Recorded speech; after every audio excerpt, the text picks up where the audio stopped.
સવારમાં cricketer Virat Kohli. Hello વિરાટભાઈ, કેમ છો? મજામાં? બસ જો નાહી ધોઈને નાસ્તો પાણી કરી આપણી જગ્યાએ બેઠો કે તમારો ફોન આવ્યો. કેમ છો? મજામાં? તબિયત પાણી સારા? શું કરે અનુષ્કા ભાભી? મજામાં? હા, આપણે નાના ભૂલકા તમારા વામિકા અકાઈ મજામાં? યાદી આપજો મારી એને. હા, ફાઇનલ એમને આજે?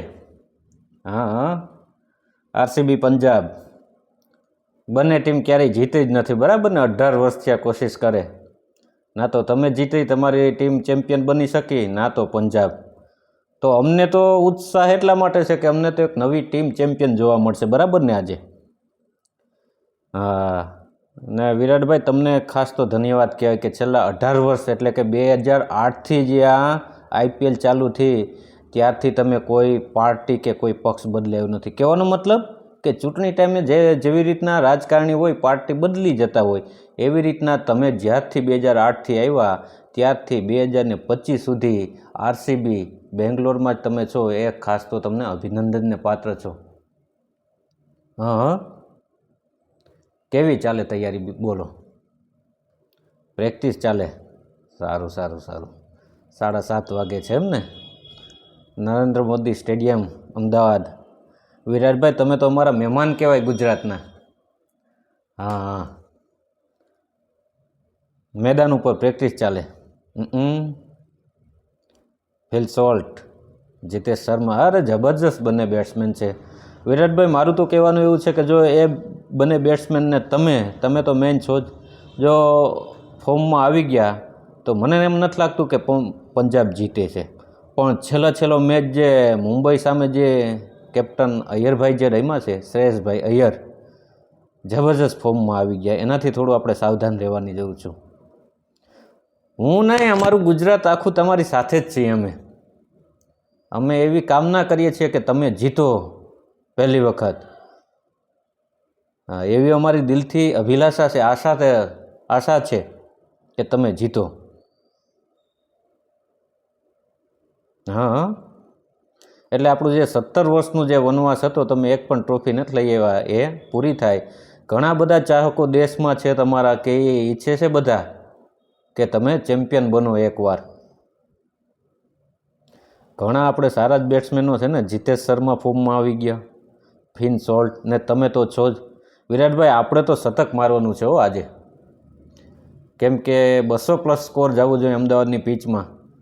આગળના મેચમાં આપણે જોયું ને મુંબઈ ને પંજાબમાં, મુંબઈએ 203 રનનો સ્કોર કર્યો, એ છતાં પણ મુંબઈ છે હારી ગયું હતું. તો આપણે જીતવા માટે 200+ તો રન કરવા જ પડશે.